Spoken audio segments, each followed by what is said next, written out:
굿TV 시청자 여러분들, 천세종 목사입니다. 훈민복음, 세상을 깨우는 말씀에 오신 것을 환영합니다. 오늘도 귀한 분들 패널로 참여해 주셨습니다. 반갑습니다. 안녕하세요. 반갑습니다. 지난 시간에는 우리가 누구의 믿음으로 치료되는가, 그런 제목으로 같이 말씀을 공부했습니다. 오늘은 주님은 왜 우리를 부르시는가, 그런 제목으로 같이 말씀을 나누도록 하겠습니다. 여러분, 아주 분명한 사실 하나가 있습니다. 그것은 하나님께서 저와 여러분을 불러주셨다라고 하는 것입니다. 오늘 패널 여러분들도 하나님께서 불러주신 줄로 믿습니다. 그리고 오늘 또 방송에 참여하시는 여러분들도 하나님께서 불러주셔서 이 자리에, 이 시간에 함께 참여하고 있는 것입니다. 그것을 부르심의 은혜라, 그렇게 말해주고 있습니다. 하나님은 우리를 선택하시고 불러주셨습니다. 그런데 하나님께서 우리를 왜 부르셨습니까? 그 질문을 가지고 말씀을 좀 더 깊이 살펴보도록 하겠습니다. 특별히 예수님께서 제자들을 불러주셨어요. 그 제자들을 불러주신 목적을 공부해 보면서 하나님께서 왜 우리를 부르셨는지 우리가 좀 더 깊이 또 공부하는 시간을 갖도록 그렇게 해보겠습니다. 예수님께서 갈릴리에서 복음 전파 사역을 시작하셨습니다. 제일 먼저 외치신 말씀이 있죠. 마가복음에 의하면 그것이 무엇입니까?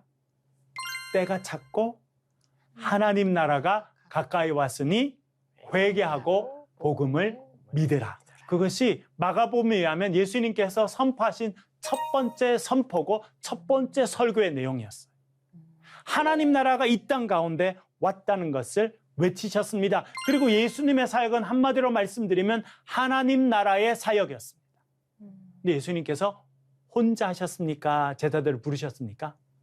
제자들을 불러서 함께 하셨죠. 제자들을 부르신 모습을 성경은 이렇게 말합니다. 마가복음 1장 16절 한번 보겠습니다. 조원성님. 갈릴리 해변으로 지나가시다가 시몬과 그 형제 안드레가 바다에 금을 던지는 것을 보시니 그들은 어부라. 아멘. 첫 번째 제자들을 부르시는 장면이 나옵니다. 해변을 지나가시다가 누구를 부르셨어요? 시몬과 형제 안드레. 이 시몬은 우리가 잘 아는 누구예요? 베드로죠. 시몬 베드로. 이 베드로와 형제 안드레를 부르셨다, 그렇게 말해주고 있습니다. 이 사람들 직업이 뭐였습니까? 어느 지역 사람들이었습니까? 갈릴리. 예. 여러분, 첫 번째 제자를 갈릴리에 있는 어부를 부르셨다. 이것은 뭘 의미할까요, 여러분? 전화해 보겠습니다. 어디다가 전화하시겠어요, 여러분? 예. 너무나 평범한 사람들 부르셨다는 거예요.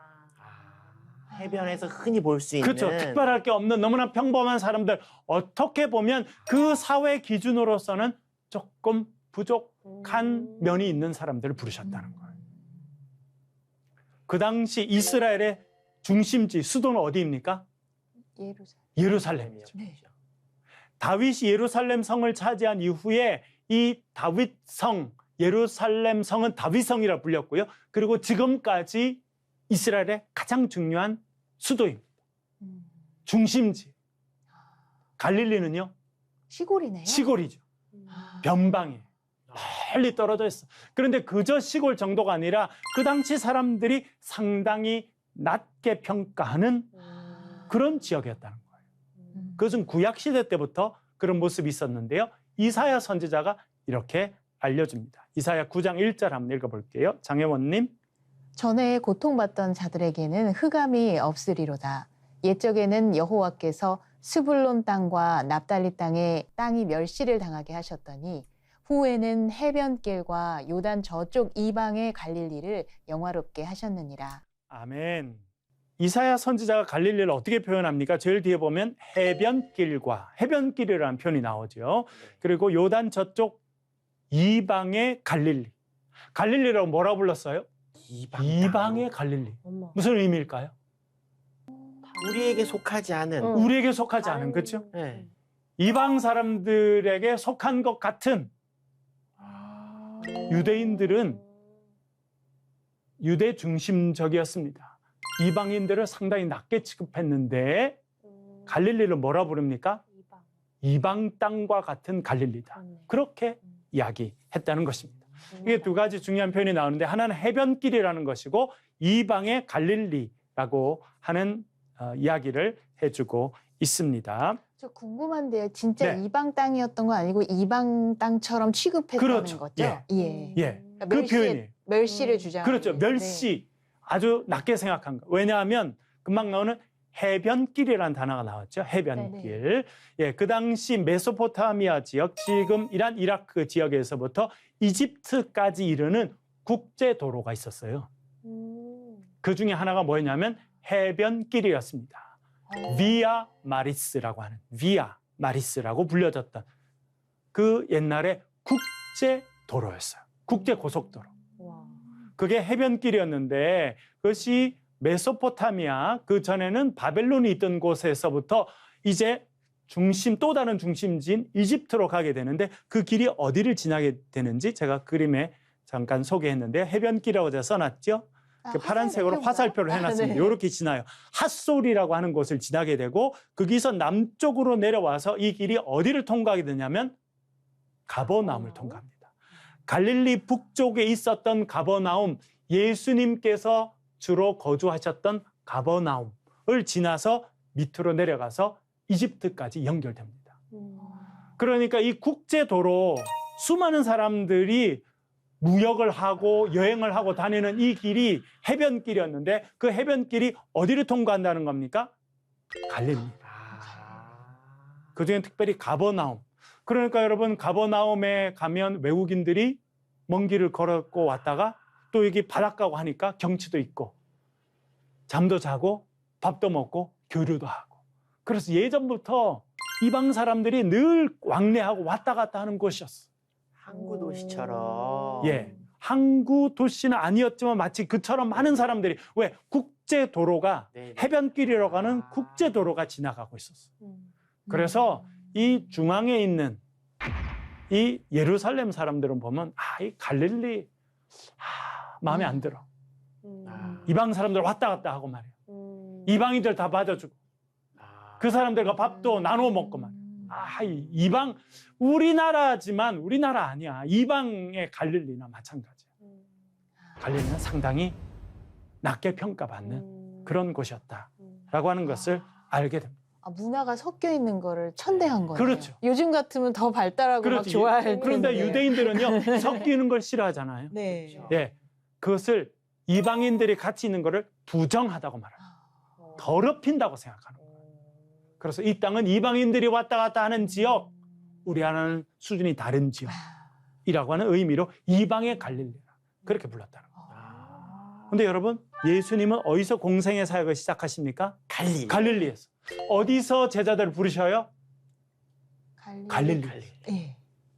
아니 지금 생각하면 예수님께서 오셨으면 예루살렘에 아주 잘 나가는 집안에 교육 잘 받은 엘리트 청년들을 부를 것 같은데 그렇게 하지 않으셨어요. 갈릴리에.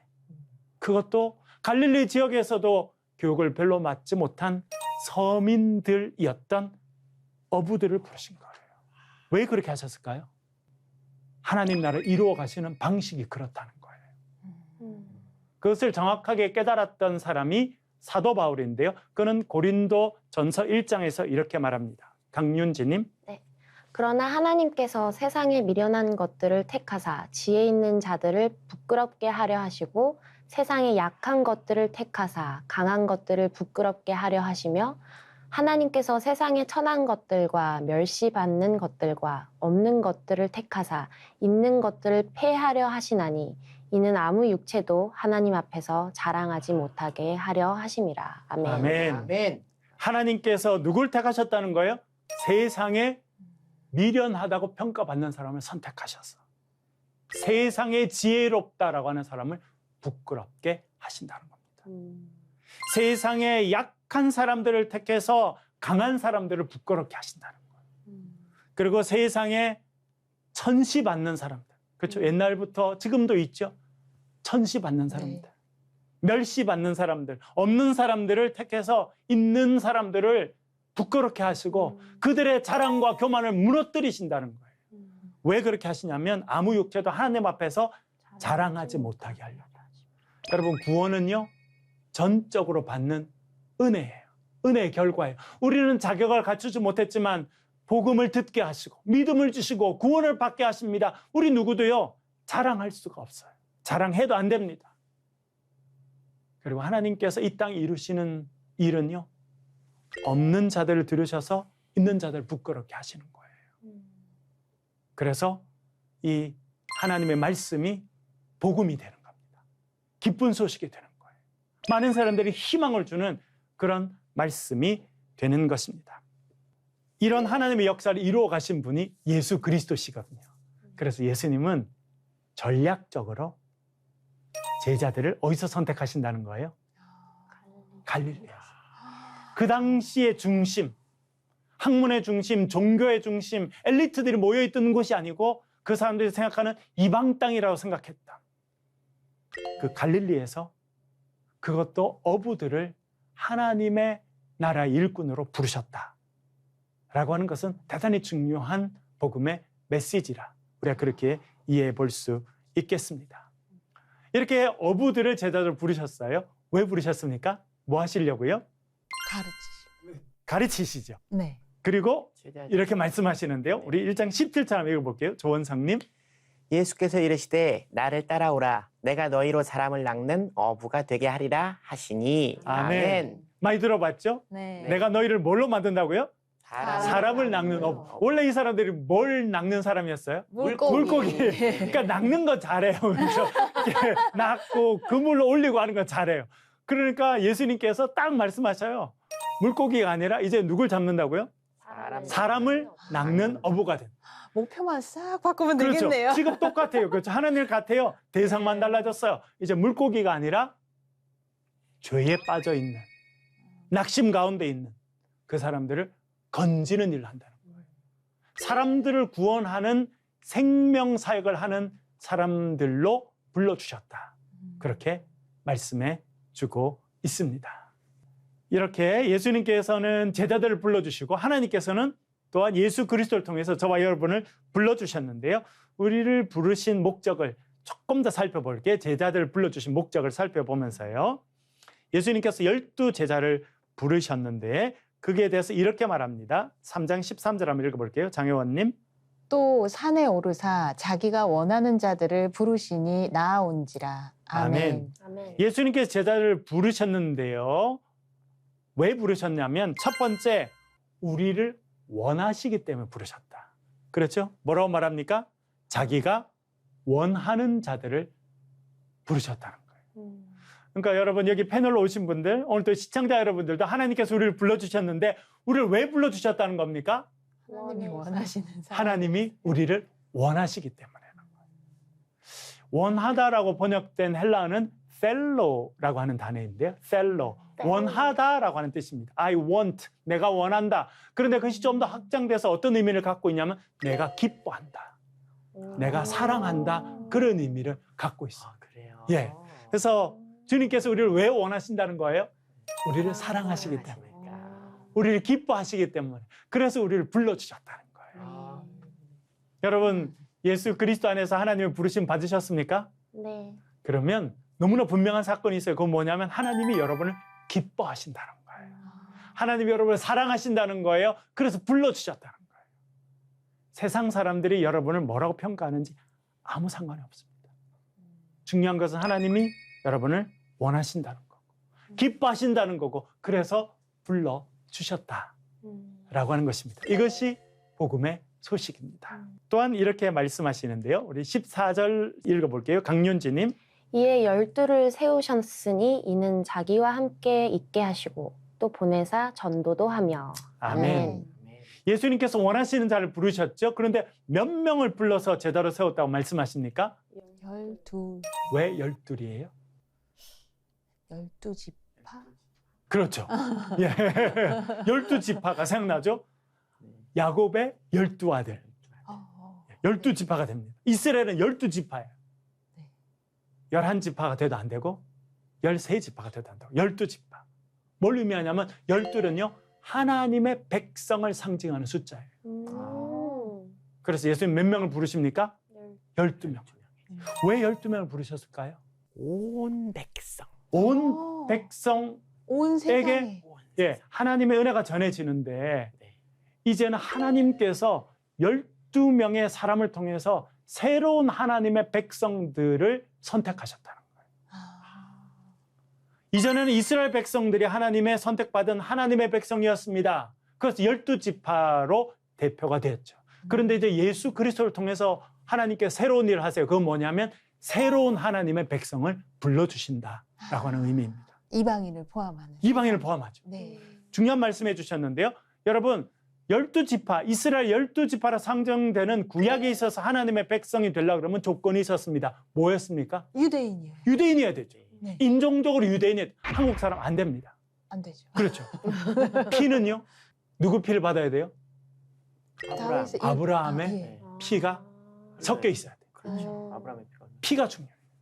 육신적인 혈통이 중요하고 또 내가 인종적으로 누구냐? 유대인이어야 된다는 거예요. 그래야 하나님의 선택받은 백성이 된다고 했는데 이제 예수 그리스도를 통해서 하나님 나라를 이 땅 가운데 이루어지시면서 말씀하신 건 뭐냐면 이제는요 하나님의 백성의 정의가 달라졌다는 거예요. 더 이상 아브라함의 피를 받은 사람이 아니고 유대 백성으로 태어난 사람이 아니고 예수 그리스도 안에서 하나님의 은혜를 입은 하나님의 백성, 새로운 백성들이 생겨나게 되었다는 거예요. 그게 상징적인 의미가 12명의 제자를 불러주신 것입니다. 이제는요 유태인이 아니어도 상관없습니다. 한국 사람들 다 가능해요. 이방인 다 가능해요. 조건이 있습니다. 예수 그리스도 안에서 하나님의 은혜를 입기만 하면 됩니다. 하나님께서 예수 그리스도를 통해서 우리를 불러주셨습니다. 그래서 하나님의 새로운 백성이 되게 하셨다라고 하는 것이 12의 의미라 그렇게 생각해 볼 수 있겠습니다. 그리고 12명을 세우시고 그 다음에 뭘 하려고 하셨다고 이야기합니까? 이는 함께 자기와 뭐 하려고요? 함께 있기. 왜 부르셨다는 거예요? 저와 여러분을 하나님께서 예수 그리스도를 통해서 우리를 불러주셨습니다. 왜 부르셨다는 거예요? 함께 함께 여러분 누구와 함께 있고 싶으세요? 하나. 여러분 싫어하는 사람? 사랑하는 사람. 여러분 아주 좋아하는 싫어하는 사람? 멀리하고 싶죠 사실은. 그죠. 누구와 함께 있고 싶어요? 우리를 기뻐하고 사랑하시는. 그죠. 나를 사랑하고 나를 좋아하는 사람. 음. 하나님께서 저와 여러분을 부르셨다는 거예요. 뭐 하려고요? 함께 하시려고. 예수님께서 제자를 부르셨습니다. 뭐 하시려고요? 함께 하시려고. 우리를 부르셨어요. 왜? 뭐 하시려고요? 함께 하시려고. 그러니까 여러분 지금도 하나님께서 우리를 부르셔서 우리가 하나님과 어떻게 지내길 바라신다는 거예요? 함께. 가까이 하기는 너무 먼 당신. 그렇게 하고 지내지 말라는 거예요. 주님 보고 싶어요. 주님 저도 함께 있고 싶어요. 그래서 주님과 함께 있고 교제하고 동행하는 그런 인생이 되라고 우리를 불러주셨다는 거예요. 네. 그 다음에 또 말씀하시죠. 세 번째인데요. 뭘 하려고 하신다는 거예요? 전도하게. 보내사 전도도 하며. 우리를 부르신 세 번째 목적은요. 복음 전파의 사명을 감당하게 하기 위해서라고 말씀하십니다. 처음에 우리가 살펴보았죠. 예수님께서 베드로와 안드레를 부르십니다. 나를 따라오너라. 내가 너로 뭐가 되게 하겠다고요? 사람을 낚는 어부가 되게 하겠다. 뭐 한다는 겁니까? 복음을 전파하고 사람들을 구원의 백성으로 이끌어들이는 복음 전파 일을 하도록 부르셨다는 거예요. 여기다 보면 보내사 전도도 한다. 사실 전도도 하며라고 번역된 이 원어의 의미는 무엇이냐면 복음 전파를 위해서 파송하시려고 라고 하는 의미입니다. 그러니까 예수님께서 제자를 부르셨어요. 같이 계셨어요. 너무 사랑하고 너무 좋아서 같이 계셨습니다. 그들에게 밥도 주시고 가르쳐 주시고 하나님 나라에 대해서 알려도 주시고 그렇죠? 네, 도와도 주시고 그래서 생각도 바뀌고 말도 바뀌고 행동도 바뀌고 근데 그게 최종 목적이 아니에요. 최종 목적은 뭐 하는 겁니까? 전도. 파송하는 거예요. 네, 파송하는 가라 하는 거죠. 네. 온 족속으로 모든 백성으로 제자를 삼는 그 일을 위해서 예수님께서 제자를 부르셨다는 거고 하나님께서 저와 여러분을 불러주셨다라고 하는 것입니다. 그러니까 우리의 사명이 분명하죠. 무슨 사명입니까? 전도하는 사명이에요. 네. 복음을 전파하는 사명을 위해서 우리를 불러주셨다. 네. 그렇게 말씀하고 있습니다. 그리고 또 네 번째가 있는데요. 이렇게 말씀합니다. 3장 15절 읽어보겠습니다. 조원성님. 귀신을 내쫓는 권능도 가지게 하려 하심이러라. 아멘. 아멘. 권능을 주세요. 듀나미스. 헬라말로 듀나미스라는데요. 영어로는 파워, 권능, 힘, 권세를 주신다는 거. 어떤 권세를 주신다는 겁니까? 제자들에게 귀신을 쫓아내는 권능. 그것이 네 번째 목적. 귀신을 쫓아내는 권능을 주셔서 실제로 나아가서 뭘 하라는 겁니까? 귀신을 쫓아내라. 여러분 귀신 보셨어요? 본 적 있어요. 그래요? 깜짝 놀라시네요. 깜짝 놀라시죠? 뭐, 그래요? 교수님도 아직 못 보신 것 같아요. 깜짝 놀라. 다른 나라에서 봤어요. 다른 나라에서. 네. 교회 다니는 사람들도 귀신이 있다는 걸 알까요? 모를까요? 알죠. 알죠. 네. 성경 말씀에 있는 거죠. 그분들은 성경을 안 봐도 잘하는 것 같아요. 왜냐하니까 제가 지난번에 이사를 갈 때 봤거든요. 우리 이사를 하고 며칠 지났는데 이제 아파트 단지가 새로 생겨서 사람들이 많이 이사를 하는데 어느 날에 보니까 아침부터 밤 10시까지 막 이사를 계속 하는 거예요. 그래서 왜 이렇게 만나 그랬더니 그날이 이삿날이었군요. 손이 있는 날인가 없는 날인가 손 그랬거든요. 없는 날. 여러분 손이 있는 날이 이사하는 거예요? 손 없는 날이 손 이사하는 없는 거예요? 손 없는 날. 손 없는 날. 어떻게 이렇게 잘 알아요? 예전에 해봤으니까. 예전에 그렇게 해보셨으니까. 지금은 아니죠. 그 손이 뭘 의미하는 거예요? 그게 귀신. 그게 귀신. 맞아요. 그날은 귀신이 활동 안 한대. 맞아요. 그래서 사람들이 이사를 해야 된다. 전 너무 좋아요, 맞아요. 교수님. 이사할 때마다요. 그렇죠. 이삿짐 센터에서 가장 그 인기 없는 날 있죠. 그렇죠. 그것만 찾아서 제일 쌀 때 이사해요. 사람들이 인기 있는 날은 이사비도 비용도 맞아요. 비싸지고 힘들어지거든요. 맞아요. 그러니까요, 교회 안 다니는 사람들은 귀신이 있다고 다 생각하고요. 그래서 이사 갈 때도 귀신 눈치 봐서 이사 가고, 결혼 날짜도 귀신 눈치 봐서 잡는 거 아시죠? 그런 사람도 많아요. 얼마나 피곤하게 사는지. 그렇네. 근데 예수님께서 저와 여러분 부르셨습니다. 뭐 하라고요? 귀신을 내쫓으라. 쫓아라. 귀신이 사실 우리 옆에 있고 우리가 경험할 수 있는 모습으로 상당히 많은데 그 중에 하나가 뭐냐면 중독입니다. 알코올 중독, 마약 중독, 도박 중독과 같은 중독 상태에 있는 사람들은요, 많은 경우 100%라고 말할 수 없습니다만 그 모습을 보면 비유적으로 이렇게 이해할 수 있는 거예요. 귀신에 붙잡혀 있는 것과 비슷합니다. 자기 의지로 할 수 없어요. 귀신이 딱 붙잡으면 술을 마셔야 돼. 도박을 해야 돼. 이게 나쁜 질인 줄 알면서도 마약을 하게 된다는 거예요. 귀신에 붙잡혀 있는 거예요. 개인적으로 귀신에 붙잡혀 있는 모습 중에 하나는 뭐냐면 중독이. 네. 요즘에는 뭐 인터넷 중독, 게임 중독, 중독이 점점 많아져요. 그는 개인이 귀신에 붙잡힌 모습과 같다라고 이야기할 수 있습니다. 그런데 여러분, 어떤 공동체나 조직도 귀신에 붙잡힐 수 있습니까? 있을 것 같아요. 있을 것 같아요. 네. 역사도 사실은 많았어요. 그 중에 하나 뭐냐면 히틀러였습니다. 2차 세계대전을 일으킨 히틀러, 사탄에 붙잡혔어요. 귀신에 붙잡힙니다. 독일 백성들, 그 훌륭한 백성들을 막 부추깁니다. 민족주의를 부추기고, 이렇게 우리가 위대한 독일 백성들이 이렇게 고난을 겪다니 있을 수 없다. 막 그걸 부추기니까 일어나 전쟁을 하게 됐죠. 네. 그래서 어떻게 하게 됩니까? 600만을 학살합니다. 진짜 그건 귀신이 들리지 여러분, 않고 귀신에 할수 붙잡히지 없겠네요. 않고 그렇게 할 수 있어요. 못하죠. 여러분, 영화 맞아요. 보셨죠? 신들의 리스트 같은 그런 영화를 보셨죠?